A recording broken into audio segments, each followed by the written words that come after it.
Welcome to Raaonline. Today we are going to talk on the foramens of skull, the foramina, because it is multiple foramens of skull are present.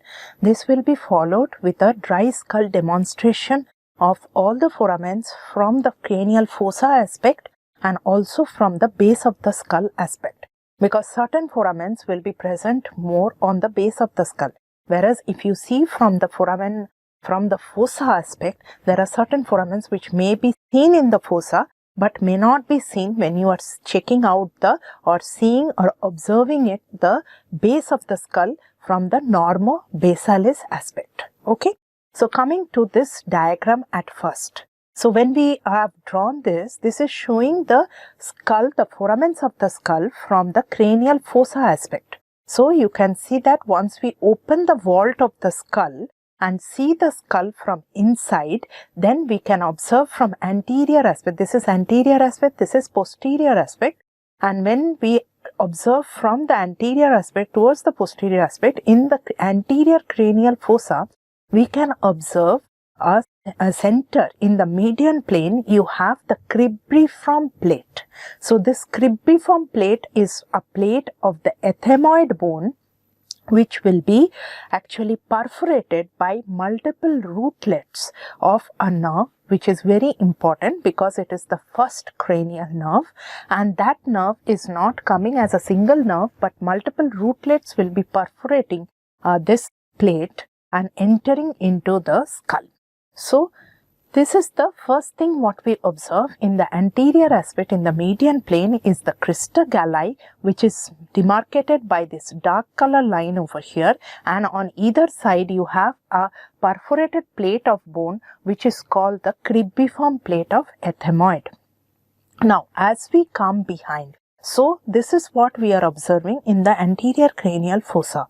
Now as you come in the middle cranial fossa, there are some more openings or some more foraminas which we are going to observe.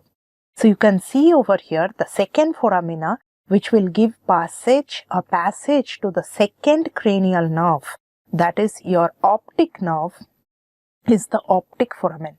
Now this optic foramen is actually lying just beneath the anterior clinoid process and it is going into the orbit. So it is leading into the orbit. So you are observing a foramen over here and that is the optic foramen. So just behind the optic foramen we can see a slit-like opening. So this slit-like opening which is between the greater wing and the lesser wing of the sphenoid, you can observe this. This is the superior orbital fissure. Now superior orbital fissure is going to lead to multiple structures will be passing through the superior orbital fissure, and as you already know, it is a very important connection between the middle cranial fossa and the orbit. So all the nerves which are related to the orbit or innervating the extraocular muscles will be passing through this superior orbital fissure.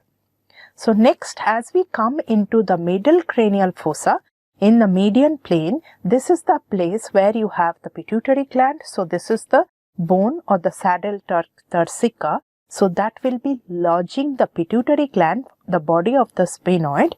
And as we come lateral to that, you have three most important foramens which are present over here, which has been denoted by new alphabets here, FR. So FR is representing the foramen rotundum. So FR is what? That is the foramen rotundum. Now this is a very important foramen because it is also called the magical foramen. Now if you turn the skull and observe, try to observe the lower end of this foramen in the normo-basalis, you won't be able to find this foramen in the normo-basalis view because this foramen will be actually opening anteriorly and it will go to the pterygopalatine fossa.